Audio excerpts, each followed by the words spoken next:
Okay, let's take a look at an example here. Let's find the normal and tangential components of acceleration given my position function r of t equals, let's see, 1 plus ti plus, let's see, t squared minus 2t j. So I'm looking for the normal and tangential components. So this is a reminder, acceleration equals the tangential component times t plus the normal component times n, which is r prime dot r double prime divided by the magnitude of r prime times t plus r prime cross r double prime, and I want the magnitude of that, over the magnitude of r prime times n. So it looks to me like I should start off by just finding some derivatives in the magnitude of r prime.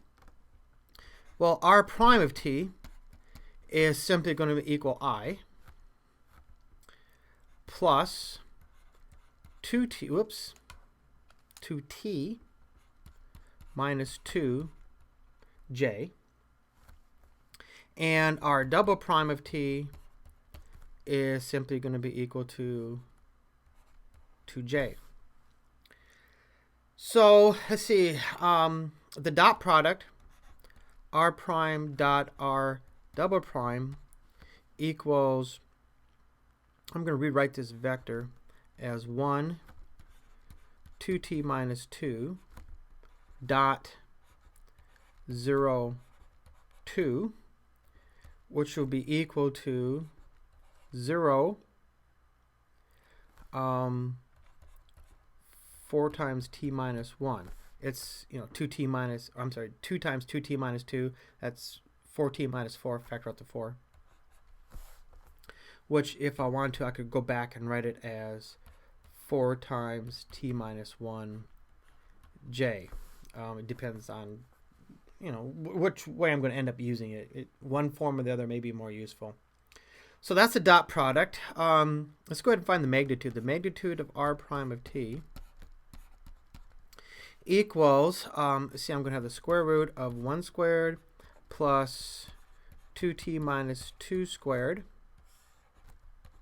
which is 1 plus 4t squared minus, see, 2 times 2 times 2, that's 8t plus 4, which I'm going to rewrite as 4t squared minus 8t plus 5.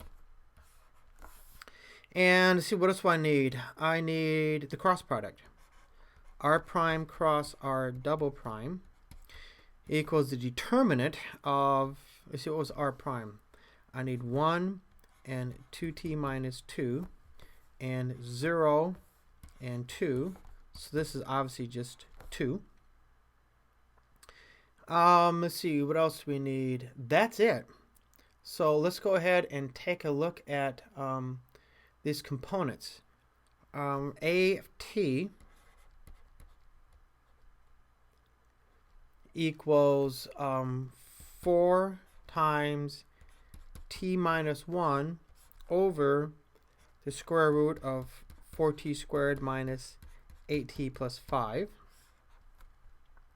And the normal component is going to be 2 divided by the square root of 4t squared minus 8t plus 5. So if I wanted to rewrite that one more time, which I don't want to, but I will, I'm going to say that the acceleration vector I can write as being 4 times t minus 1 over the square root of 4t squared minus 8t plus 5 times the unit tangent vector plus 2 over, need a little bit more room there, square root of 4t squared minus 8t plus 5 times the normal vector, the principal unit vector. So here's the acceleration vector written in terms of those components, and these, of course, are the individual components. I think you can see why it'd be nice to be able to write these components or to examine these components in these form, because now I can talk about what's happening about to acceleration without worrying about the unit tangent vector. I can just look at the component and discuss what's happening to that component. And likewise, I can take a look at just the component that's normal to the curve and discuss what's happening with acceleration there.